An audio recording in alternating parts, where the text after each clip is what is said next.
यात राजकारण काय आहे?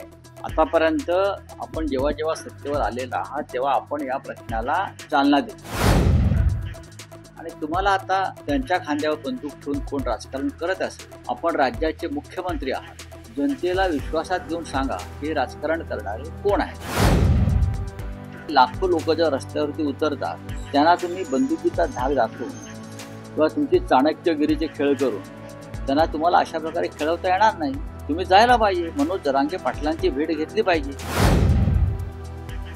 विरोधकांवरती गुन्हे दाखल करणं, खोटे गुन्हे दाखल करणं, धमक्या देणं, पक्ष फोडणं, आमदार विकत घेणं हेच सध्या गृह खात्याचं काम आहे. त्यांना अशा प्रकारचे पेच प्रसंग हाताळण्याचा अनुभव अद्याप आलेला नाही. मराठा आरक्षणासाठी निघालेला मोर्चा, महामोर्चा मुंबईत धडकला आहे. संपूर्ण मुंबई कोलमडली आहे, ट्रॅफिक जॅम आहे आणि जिथे तिथे मराठ्यांचा एल्गार दिसतो. मुंबई ही महाराष्ट्राची आणि मराठी माणसाची राजधानी आहे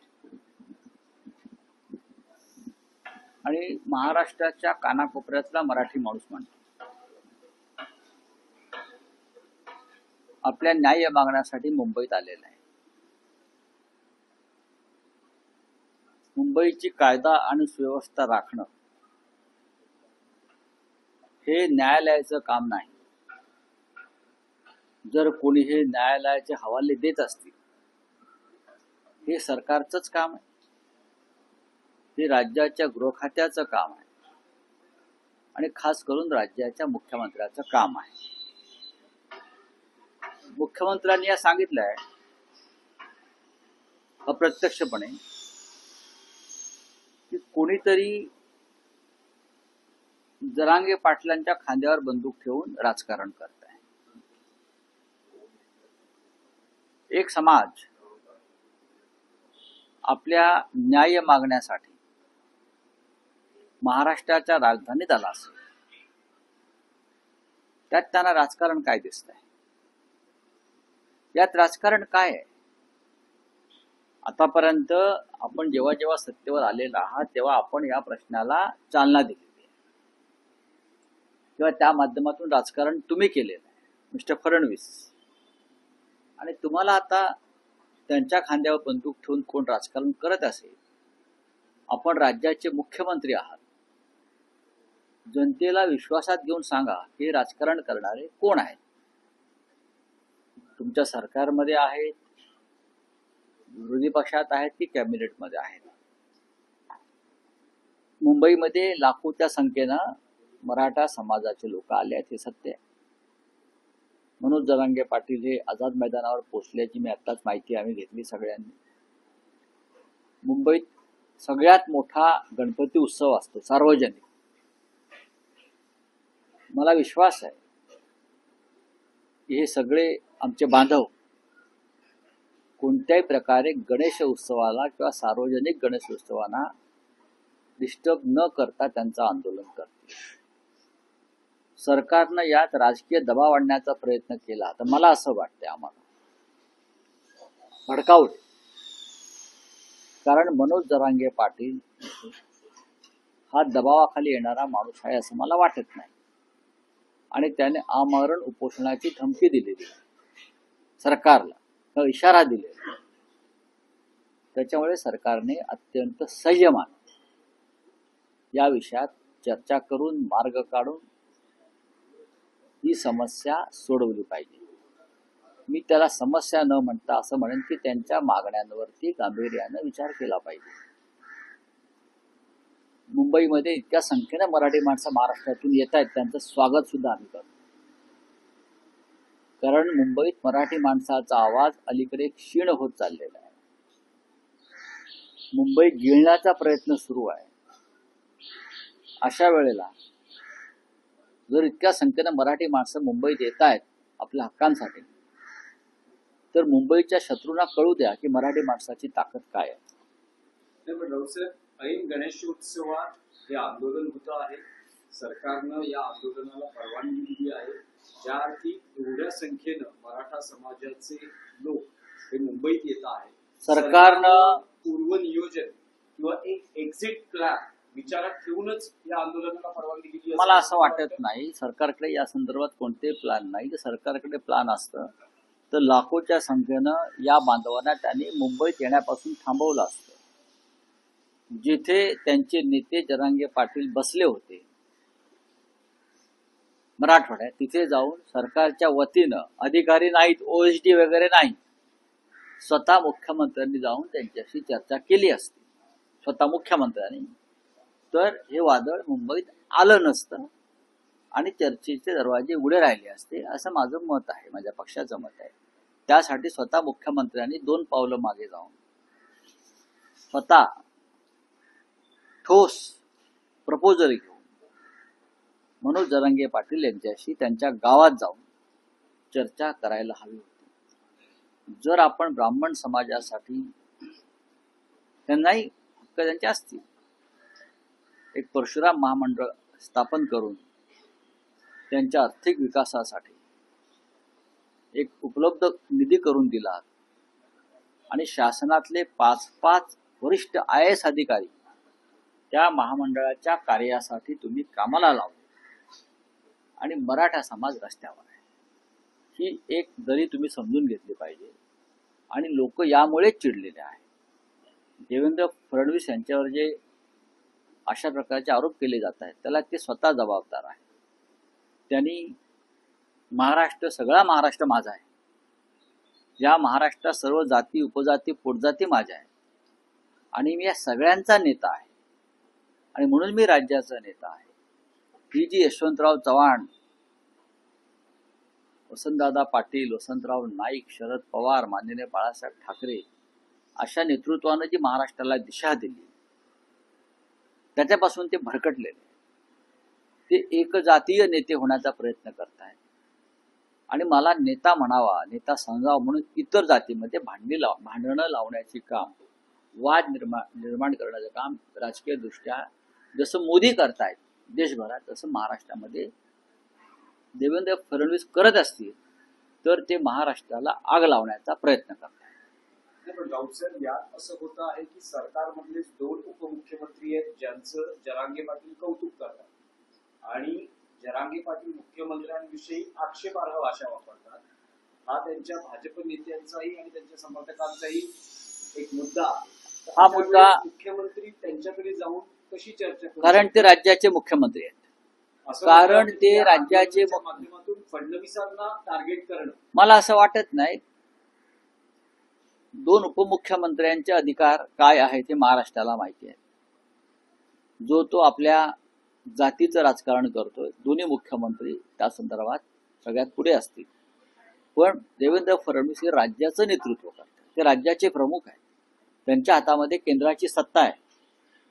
अशा वेळेला समाज, जनता ही राज्याच्या मुख्यमंत्र्याकडे अपेक्षेने पाहत असते. कोण काय करताय, कोण गप्प बसलेत का, कोण गप्प बसून राजकारण करतंय का, या गोष्टी गौण आहेत.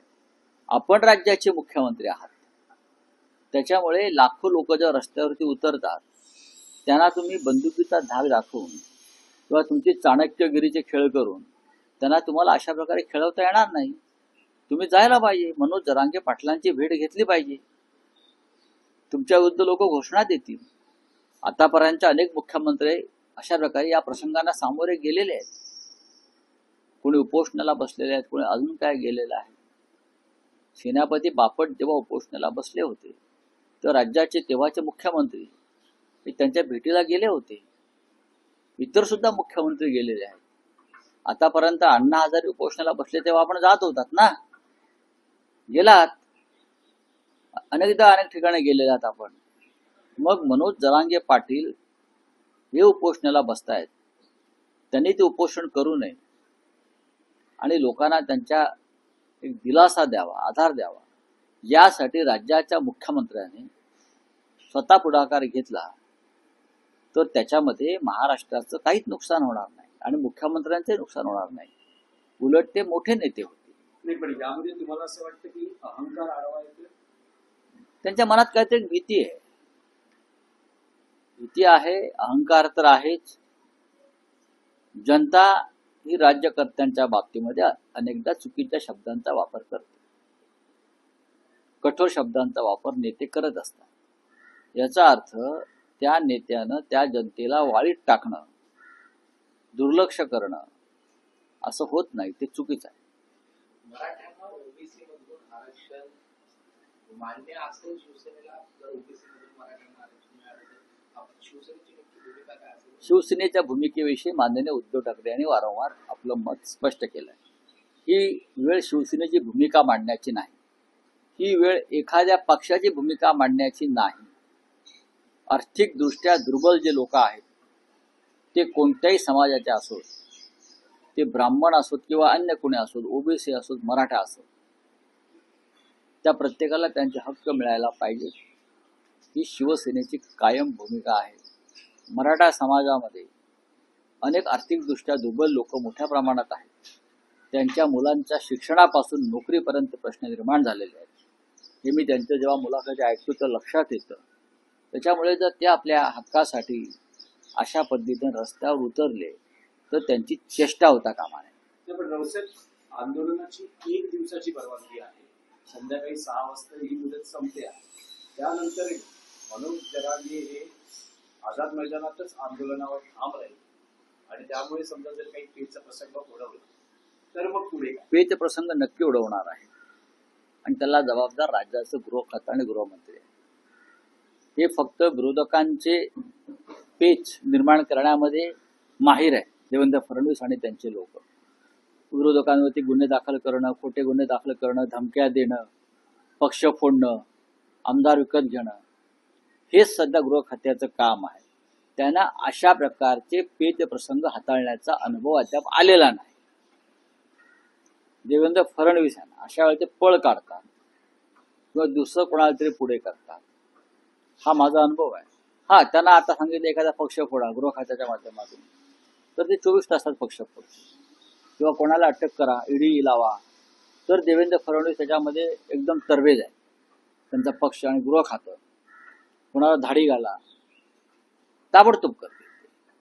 पण अशा प्रकारचं जे काम आहे राज्याच्या लॉ अँड ऑर्डर संदर्भात लाखो लोकांना हाताळणं, हे त्यांना जमणार नाही. हे त्यांना जमत नाही. त्यांनी ते कधी काम केलेलं नाही.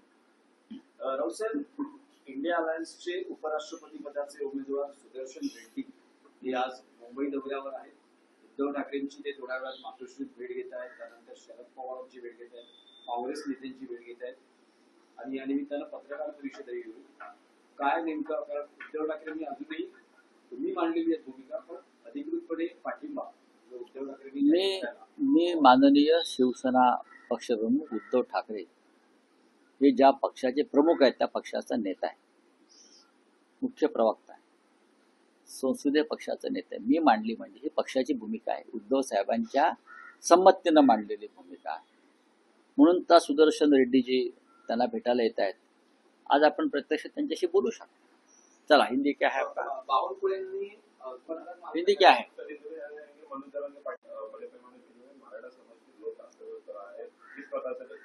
देखिए, मुंबई महाराष्ट्र की राजधानी है. अगर मुंबई में पूरे महाराष्ट्र से मराठा लोग लाखों की संख्या में आ रहे हैं, तो ये अगर लॉ एंड ऑर्डर का विषय बनता है तो ये सरकार की जिम्मेदारी है, न्यायालय की नहीं. ये सब पहली बात है. दूसरी बात है, मुंबई में मराठी लोग नहीं आएंगे तो और कौन आ जाएंगे? जिस तरह से कुछ लोग मुंबई और मराठी लोगों के खिलाफ षड्यंत्र कर रहे हैं, उनको भी ये ताकत दिखनी चाहिए कि मराठा क्या है, मराठी मानुस क्या है. तीसरी बात, अपनी मांग लेकर ये लोग आ रहे हैं और ये मांग है आरक्षण, और ये जिम्मेदारी है सरकार की, देवेंद्र फडणवीस जी. मराठा समाज जो आर्थिक दृष्टया दुर्बल हो गया है, वो एजुकेशन में, नौकरी में आरक्षण चाहता है, तो आपको ये देना पड़ेगा. किसी के भी आरक्षण को धक्का न लगाकर, चाहे ओबीसी हो चाहे और कोई हो, अगर आप दे सकते हो तो उनसे सीधी बात करनी चाहिए. केंद्र में आपकी सत्ता है, मोदी जी है, अमित शाह जी भी है, और आप खुद है, बड़े नेता है, आपके हाथ में पूरी पावर है. आप जाकर जरांगे साहब से बात करिए, जाकर बैठिए उनके साथ। नहीं तो मुंबई की हालत 2 दिन के बाद बहुत गंभीर हो जाने वाली है, मुझे मालूम है। डॉक्टर साहब, एक सीधा सवाल है कि राज्य के मुख्यमंत्री देवेंद्र फडणवीस जी ने जरांगे से जाके बात करनी चाहिए और बात करनी मांग चाहिए, समझनी बात चाहिए। करनी चाहिए। देखिए, जरांगे पाटिल एक समझदार नेता है, ठीक है, वो अपने समाज के लिए सड़क पर उतरे हैं, लेकिन कोई भी नेता जो राज्यकर्ता होता है, जो ही अपनी मांग पूरी करेगी, उससे तो बात करनी पड़ेगी। अगर मुख्यमंत्री जाकर बात करेंगे उनसे, तो जरूर दोनों में बातचीत होगी, कोई हल निकलेगा। लाखों के संख्या में अगर मराठा समाज मुंबई में आता है, तो सिर्फ लॉ एंड ऑर्डर की बात नहीं है। मुंबई के ऊपर एक पूरी जो सिविल का जो प्रॉब्लम है, नागरिक समस्या है, उसके ऊपर भी असर पड़ेगा। आप देखते रहिए ना, मुंबई में सबसे बड़ा गणेशोत्सव चल रहा है। हर गली में, हर सड़क पर पंडाल पड़ा है, दर दिन लाखों लोग गणपति के लिए आ रहे हैं, तो क्लैश हो जाएगा उसमें। तो ये मुख्यमंत्री की जिम्मेदारी है कि उसमें से कुछ ना कुछ मार्ग निकालो। Thank you. राहुल गांधी और तेजस्वी यादव की जो यात्रा निकले, मतदान आदि का यात्रा, उसमें पर एक वीडियो आया जिसमें प्रधानमंत्री को गाली कौन दे रहा है गाली? वहाँ के कुछ कार्यकर्ता हैं। देखिए, कार्यकर्ता कोई देता होगा, वो शायद बीजेपी के लोग भी अंदर छोड़े होते हैं। बीजेपी वाले किसी भी हद तक जा सकते हैं, किसी अच्छे काम को बदनाम करने के लिए, यात्रा को बदनाम करने के लिए, राहुल गांधी को बदनाम करने के लिए। क्या ये हमारा अनुभव है महाराष्ट्र में, ये लोग किसी भी स्तर पर नीचे गिर सकते हैं, ये उनके लोग होंगे।